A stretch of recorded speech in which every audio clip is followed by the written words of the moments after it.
WNBA star Brittany Griner has pleaded guilty to drug charges today, believed to be a move to try to speed up a potential prisoner exchange for her freedom. Russian state media has speculated that the Kremlin might be interested in this guy, a prisoner swap that would free Viktor Bout. Free Viktor Bout. Free Viktor Bout. Free Viktor Bout.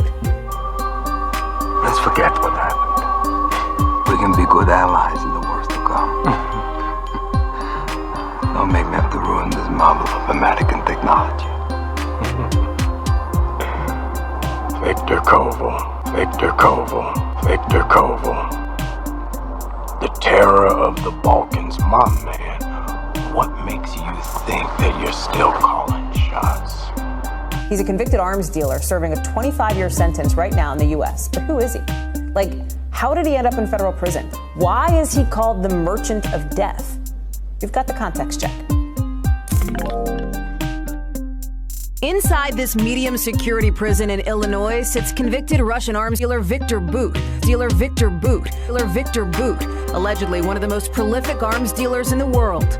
Born in Tajikistan in 1976, then under Soviet control, Bout is the son of an auto mechanic and a bookkeeper. He studied English, becoming a Soviet military translator, and then an international air transporter after the fall of the Soviet Union. Telling the New Yorker, "I did nothing in my mind that qualifies as a crime," adding, "Sure, I was doing transportation of arms, but it was occasionally." Bout became known as the Merchant of Death after a Viktor Koval, the terror of the Balkans, my man. 2005 book about international terrorism wrote a chapter about him using that phrase. That same year, a movie based on his life, starring Nicolas Cage, premiered, called Lord of War. I supplied every army but the Salvation Army. After years of dodging arrest warrants, Bout was arrested in Thailand during a sting operation in 2008 and brought to the U.S. to face trial. The so-called Merchant of Death is now a federal inmate. Bout was sentenced to 25 years behind bars in 2011 for selling weapons to a Colombian terrorist group. Billions of dollars worth of weapons, including 800 surface-to-air missiles and 30,000 AK-47s. The Kremlin has wanted Bout released for a while, and now his U.S. lawyer says Moscow wants to exchange him for an American held in Russia.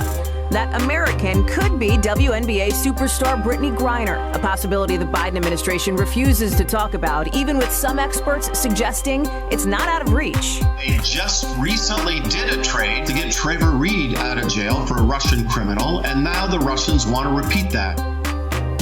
A Russian state news agency has reported back in May that talks were underway, they say, between the U.S. and Russia about exchanging Bout for Griner. Nobody in the United States administration has confirmed that or really touched that. Viktor Koval, the terror of the Balkans, my man.